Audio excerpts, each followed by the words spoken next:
Welcome everyone to the N.U.R.T.U.R.E project. This is a podcast held by the European Oncology Nursing Society. For today, I am your host. I'm Andreas Charalambous. I'm a professor of oncology and palliative care at the Cyprus University of Technology. And today we are exploring the topic of decision burnout, especially as it relates to the cancer nurses context. To better help us understand this, we are joined by Professor Csaba. You probably know Csaba from his esteemed roles as President of the European Cancer Organization and Secretary of the International Psycho-Oncology Society. Welcome, Csaba. It's an honor and pleasure to have you with us. Thank you so very much, Andreas. You're very dear to me, and it's such really a pleasure to be with you. Thank you, Csaba. So let's try and set the scene a little bit here. So we are used to hearing about job burnout, emotional burnout, but not so much about decision burnout. Can you help us understand what is decision burnout and possibly how does it specifically relate to cancer nurses? Yes. So I do remember we had such a fantastic session last year at the Psycho-Oncology World Congress in Milano with you, having a quite impressive discussion on decision burnout. And of course, it would be very hard to understand decision burnout without taking away the cancer care background, right? Because I would say that as in case of all the burnout states, we have to see all the legs of decision burnout as well. So we have to see the physical, psychological, system-related, and also the context-related elements of the decision burnout. And I can say that when we are talking about cancer care, we are talking about some of the elements, combinations that are creating such a perfect storm, if I might say like this, for decision burnout. So the decision burnout, it's, well, if we try to define it, it's that state of mental and emotional exhaustion, which is highly related, or I would say sometimes exclusively related to this exposure in time to very intensive decision-making processes, like it happens in cancer care or in cancer nursing especially. So I would say that for cancer nurses, this kind of mental and emotional fatigue actually is very much so related to the constant decision making, which is about critical choices. It's not just about, having one color or the other. They are really critical choices for the patient. And we are talking also about treatment protocols, related stresses. And I would say that this kind of decision burnout, it's very close to the crisis management burnout as well, because of the nature of the complexity and intensity that is seen by cancer nurses that they are facing every day at their workplaces. So I would say that there's so many types of pressures that are actually adding up. But when you are a cancer nurse, you have to take quick and very critical decisions. And if it takes a long time and there is, no attention to all the other elements and all the other sides, then in the end, it comes down to this very specific state of emotional fatigue, or let's call it decision burnout. And yes, let's not forget that our perspective, it's a kind of person in environment perspective, which means that you cannot take out the cancer nurse and blame the cancer nurse on decision burnout. You have to see the person in environment. And cancer care is a very high stress environment. And there are so many not just treatment-related decisions that you have to do, but also so many things related to the ethical dilemmas and the moral stresses and shifts that you have to work with. And let's be honest, there is a lot of personal, emotional work that you have to do, which, yes, it's related to actually your everyday work, because that creates a kind of reflection for your personal life as well. So uh, I hope our Thank, perspective, it's more than definition. I know you care about the words a lot, but I tried to set more like a perspective, not just the definition. No, definitely, Csaba. This is a very insightful perspective, and you have highlighted very many of the stressors that come together to create this perfect storm, as you described it earlier, that can lead an oncology nurse into this decision and burnout. But I want to continue our discussion Yes. in terms of the early signs and symptoms Mm. that these cancer nurses should be looking out for, because based on the literature, in most cases, people involved in this decision making, they're not even realizing it. They have entered in this state of mind. Absolutely. And sometimes this is one of the risks that actually is making things from, experiencing it or having lived experience to breaking down, right? So early signs are critical. But I would also want to say to the cancer nurses who are listening to us that it's also a process of learning. So it's not something like we were born um, to see the early signs of decision burnout. It's a kind of process, of learning process. And this is why it's so important to hear about them, to educate about it. And also in this learning process, almost each time to get better at recognizing the early signs. So if you are not recognizing them, please don't feel in a very strange way. That's okay.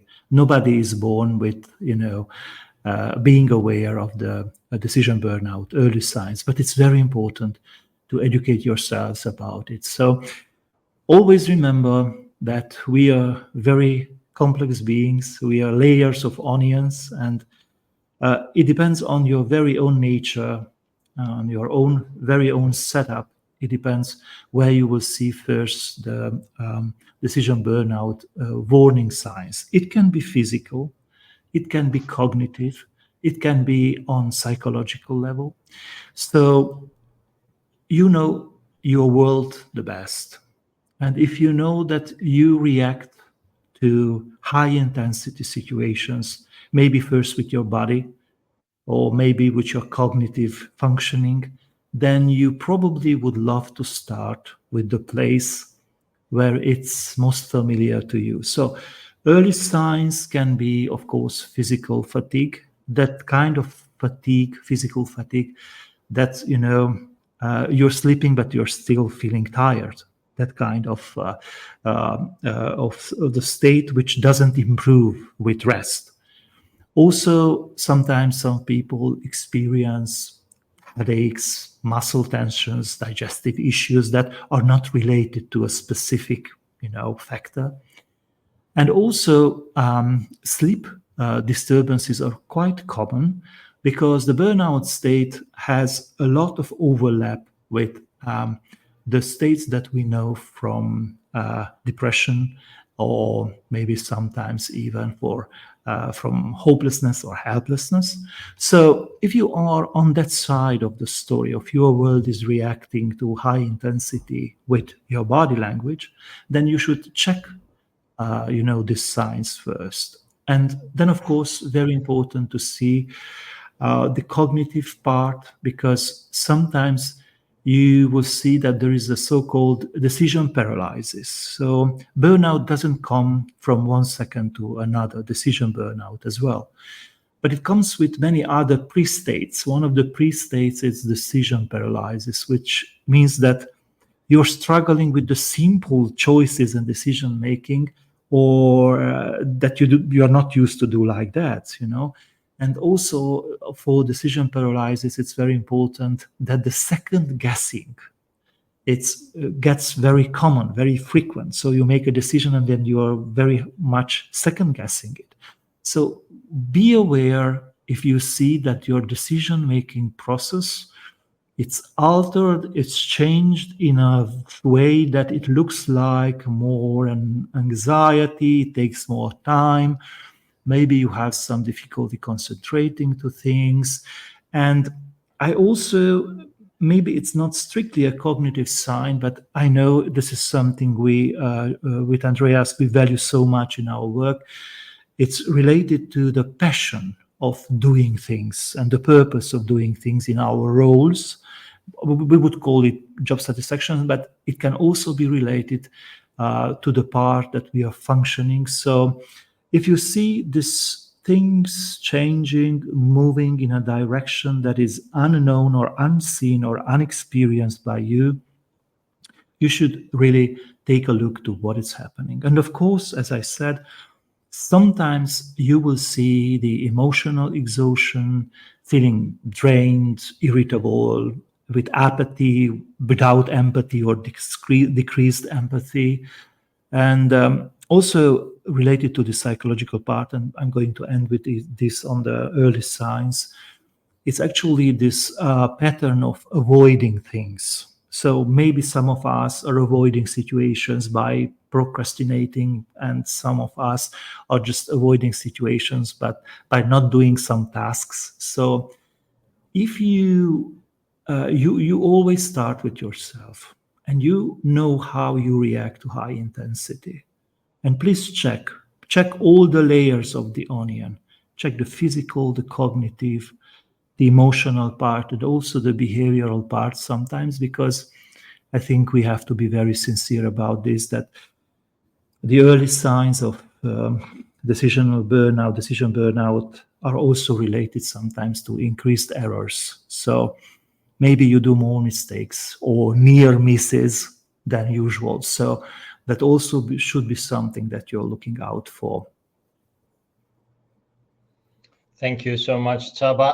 I do hope our listeners are taking notes, because you have provided us with excellent tips and things to look out for, because I am sure that most of the people who are listening right now, they have experienced decision making probably at some point of their careers. But let me come back to what you said about decision making and decision making burnout impacts the mental and the physical health of cancer nurses as well as other healthcare professionals. Can you elaborate whether these can potentially affect patient care and also the overall healthcare environment? Yes, thank you so much, Andreas. It's such a meaningful discussion, and you are so right that probably those who are going to click on listening to us, probably they do it because they are not newcomers to this topic in their professional career. We sometimes feel so lost in this big world of oncology that we tend to believe that we are alone, and what is happening to us, it's really just such a futility and such a burden. But the truth is that, and I am very sure you will agree with me on this, that cancer or cancer care is one of the most interdisciplinary, multidisciplinary, let's say team-focused areas of the medicine. So the truth is that even when sometimes we feel too little in this big world of cancer care, we are actually not. And this is a responsibility that we have to deal with very carefully, because the impact of our decision burnout, it's not just about ourselves, it's about our patients, other professionals. It's about the hospital we are working in, and it's also about the way people are looking to nurses, psychologists, doctors, and so on. So, what is happening to me as a cancer nurse or a cancer professional, it certainly has a personal meaning. But don't forget that the same thing has a different read and a different feel to patients, maybe. So, of course, one of the you said impacts, right? Is that there is, in oncology specifically, there is a quite long patient relationship, and the nurses especially, and I like to say that they are the first and the last persons that sometimes, the patient is seeing in a cancer journey, that they are forming actually long-term bonds with their patients. And this is intensifying actually the emotional involvement and also the potential impact and loss of the decision burnout. So I just want kindly to remind all the cancer care nurses to make sure that this is not forgotten, even when you are suffering, because I strongly believe, and I am very sorry if it will sound like a commonplace, but please don't forget that even when we are hurting, we are not completely broken. And the fact that we are not completely broken, it's still very meaningful to our patients and to their families. And you mentioned how important the data are actually in this area. And it looks like that the decision burnout, it's around 1/3 of the cancer nurses, at least once in their career in cancer care. So yes, the effects can be, if we are taking the literature, can be from the immune system, a weakening of the immune system, a change. Also, it can be related to mostly the psychological part, because let's not hide the fact that when we have a burned out decision making, then we don't have a quite good, let's say we have poor interaction with our patients, and that changes the quality of the care that we are providing. And also, it's not surprising, I think, for those who are listening to us, that sometimes one of the major factors of cancer nurses thinking about leaving their workplace, their job, is actually related to decision burnout. So just to sum up maybe the impact of the burnout, it's again not just a personal story, but a story of everyone who are part of the cancer journey. And it can have, of course, the parts of anxiety and depression that we mentioned. And there is something in psychology that is such a strange mediator between decision burnout and between anxiety-related symptoms and depression-related symptoms, and this is self-esteem. And when we are spiraling in decision burnout, our self-esteem is decreasing, and so as our self-esteem is decreasing, we tend to think that we are not important. So if we are not important, we don't care. The world doesn't care about me, so I don't care about the world. So this self-esteem change, it's such a strange mediator between the decision burnout spiral and the anxiety and depression that can come with it. And of course, I think also for the nurses, I think it's not an uncommon experience that we call compassion fatigue, when we actually give so much that we are not able to give anymore. And as always, although my background is in psychosocial oncology, I always say that having a psychological resilience or learning or building up a psychological resilience has also a physical toll. So please, you also need the best care as your patients are needing. So please double check your cardiovascular system when you are in this experience of decision burnout. Please check your immune system, the problems that could be related to your immune system. And sometimes, yes, you should also check the digestive and the pains that you have all over the body, in your legs or any other things. So when we are learning or experiencing psychological situations or very highly emotionally charged situations like this one with decision burnout, please don't forget that you are also paying a price with your body. So double check your body that is doing good. Double check it as you would do for any patient.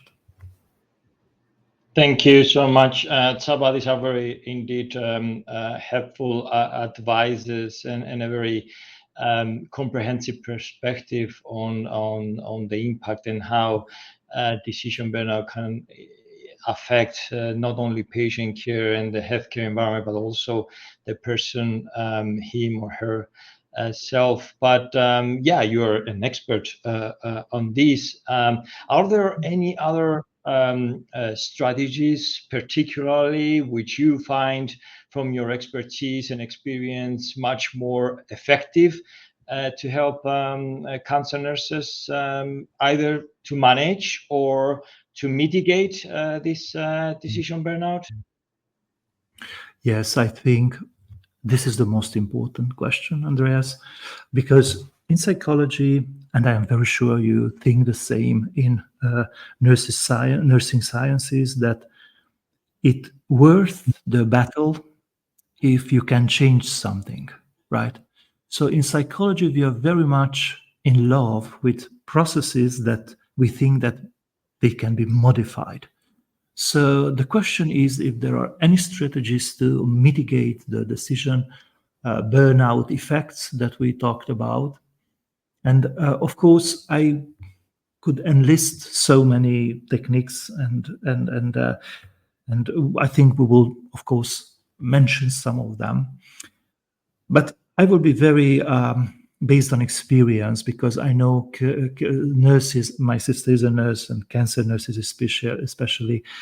They love so much to be practical, to change immediately the comfort, to make something better right away. So I will try to keep up the pace with them and say that when we put all these possible strategies that could help us in decision burnout, we also might or need to look at their effect size, let's say like this. I don't go into this one from a statistical point of view, but we want to understand from all these possible strategies which one might be the strongest to mitigate the effects of decision burnout.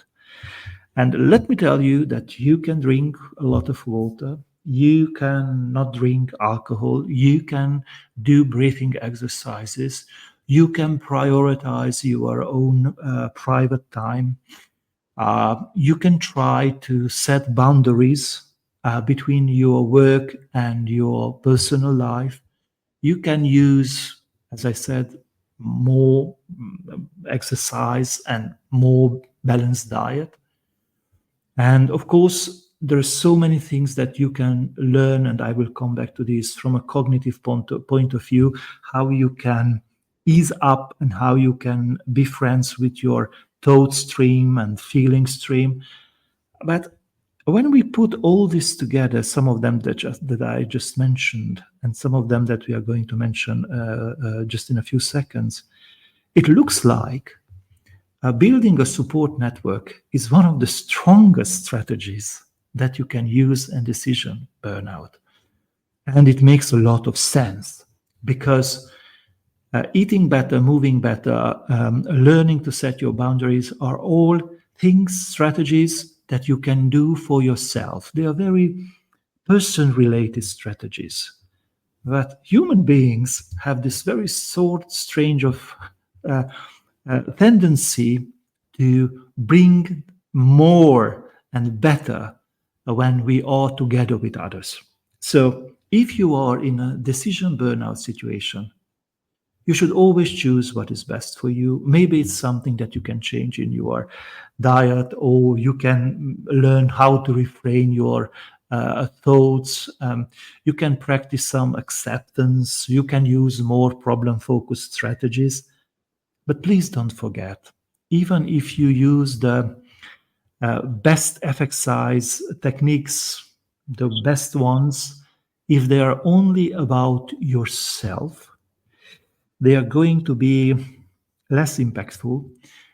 So please make sure that your strategy in dealing with decision burnout involves other people, maybe other colleagues, or maybe another group, or you will cultivate relationships outside of the work, maybe more with your family and friends. Maybe you will seek a helper, a therapist, or maybe you have a good mentor. So don't forget that decision burnout, it's when we are talking about strategies, it looks exactly like our life. We can do it alone, but when we do it together, it has a different feel, and certainly it has a different strength. So any strategies that you are going to use are always better than doing nothing. But please remember that we are social animals. And as there is this very well known, I think, African saying that if you want to walk fast, walk alone. And if you want to walk farther or far, then you walk together, right? So I think that's also true for this. If you're looking for the best strategy to mitigate the decision burnout. Thank you so much, Csaba. So going back to this African saying, and let's say for the scenario that we want to go further, do you see a role for healthcare organization to play in supporting cancer nurses and other healthcare professionals, in safeguarding them from this decision burnout? Yes, thank you very much. I think that those who are listening so far, they understood that here we are not here to judge, we are here to understand.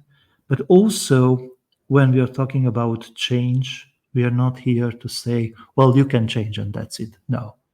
We started by saying that this is a person in environment situation, and we have to take a close look at what actually organizations can do, because if we are very sincere about this topic, then we should, say that sometimes it's some of our organizations and in some cancer care settings, especially the way they work, creates this very not good side effect that we can call decision burnout. So sometimes the cancer care setting itself, it's the situation and the problem that actually brings on as an intensificator of the decision burnout. So yes, workplaces, actually, I think the most important thing that they can do, and as I know from my experience of working together with so many professions, is that of course, information is always a power. I think we know that from our work with patients, but something is more powerful than information, and that's decision making, involvement. So even if it sounds a little bit strange that when we are talking about decision burnout, I am talking about decision making, but this is the fact that sometimes in certain cancer care settings, there is not a regular involvement or expertise of cancer nurses being involved in team-based decision making, and I think that's very important, and that's the role of the organizations actually to do that. Also, I think that it's very important sometimes to make sure that we are using this kind of consultation and decision making, but sometimes we also have to have a kind of culture in the cancer care setting where making a mistake, it's not a failure.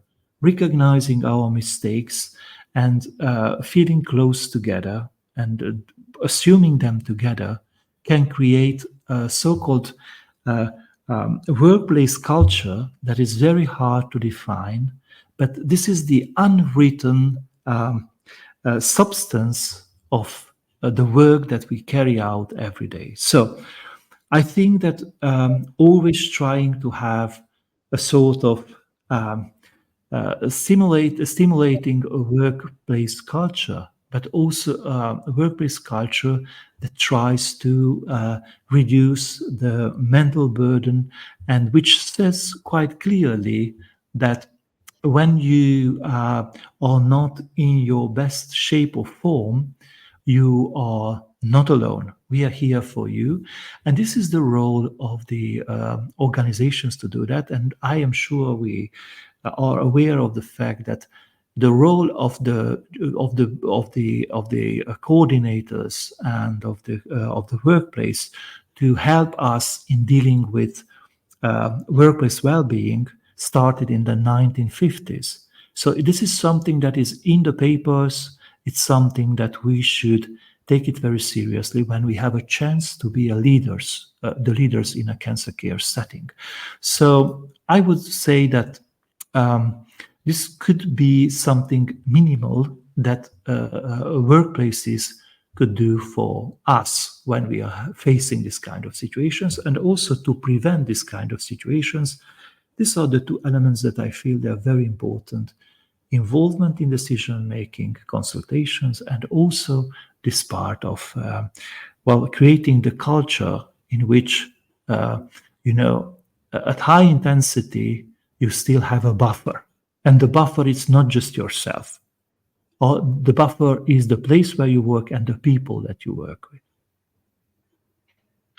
Thank you so much, Csaba. I mean, what you have just described, it creates a picture where, in order to deal with this decision burnout, you need the collective effort of also the person who experience or is at threat for this decision burnout, his immediate network of support, but also there is an important role for workplaces and organizations to play in all this. So the collective effort is much more possible to make an impact, a real impact on the lives of these cancer nurses and other healthcare professionals at the front lines of providing care to cancer patients. So Yes. if you allow me, Csaba, I would like to finish this very interesting discussion with a much more personal touch from your end. So in your line of work, have you personally experienced decision burnout? And it would be interesting, I think, for our audience to hear how did you manage to address it? Well, Andreas, thank you. I love talking with you because I think we have to be very sincere and sort of set the tone in these discussions. And it's always a sign of, professional development if you can reflect on what has happened with you in your professional journey. And yes, I think, as we just heard from the statistics, quite an important part of us, myself included, experience decision burnout during our careers. And for me, it was just, it was sort of emotional detachment, first of all, but it was also a very strange, and when at least first I met this experience, this was very strange sense of growing this kind of growing burden, a sense of overwhelm. And I didn't know where it comes from, because I actually had a good night's sleep. I planned my day. I put everything in my bag. I was sort of prepared for the day and for the work, and it still was very, very different. And yes, looked like they are huge decisions. So yes, I face these situations, and because I know that we are running out of time, I will just say that I tried. When first it happened to me, it was not something that I easily. I'm sure you sensed it was not something that I was easily recognizing, actually. And when I needed to admit that here is more than what it looks like, and then I have to tell you that one of the things that really helped me, besides what I shared with you, it's that I try to find my why. Why did I get in the cancer care world? First of all, why I am here? Why this is my place where I can feel I can give the most of what I know and what I am. So for me, it was such a fantastic exercise, and it was very, very helpful. But it was not just the exercise. I also tried to have support from my mentors, but I also had to do the work. And the work was trying to reconnect with the reasons that I have, and I still, have in me. Regarding working with cancer patients, their families. So if you are in this situation, and maybe you are sort of close, like my understanding of the world, try to see why did you got into this field, and why are you here? Because for me it was very, very helpful to, like in a good book, just go back a few pages, and then it was such a good feeling to still find some of the whys, that they're still there. They're still there. I am burdened. I feel strange, but I still have these things, these values. And so this is how it happened with me. And then, as I just mentioned, is a learning process, but don't learn it alone. Decision burnout cannot be unlearned alone. Thank you. Thank you so much, Csaba. I actually can't thank you enough for sharing your insights. A piece of these valuable experiences that you have shared with us. I am sure that our listeners, they leave this podcast with a very different perspective when it comes to decision and burnout, and I'm absolutely sure that they will be walking away with many tips and advices on how to manage this situation when they come across it. Andreas, thank you so very much. And I would love to sincerely congratulate EONS for the Nurture project. This is just a sign how you care about cancer nurses. And I think that's very important to have this kind of projects that we are doing for our community. So thank you again for your invitation, and congratulations to the podcast series. Thank you, Csaba. And to our listeners, please remember to take care of your mental health and seek help if you need it. There is absolutely no reason why you should suffer in silence. So stay tuned for more episodes on the N.U.R.T.U.R.E project by the European Oncology Nursing Society. So until next time, bye everyone.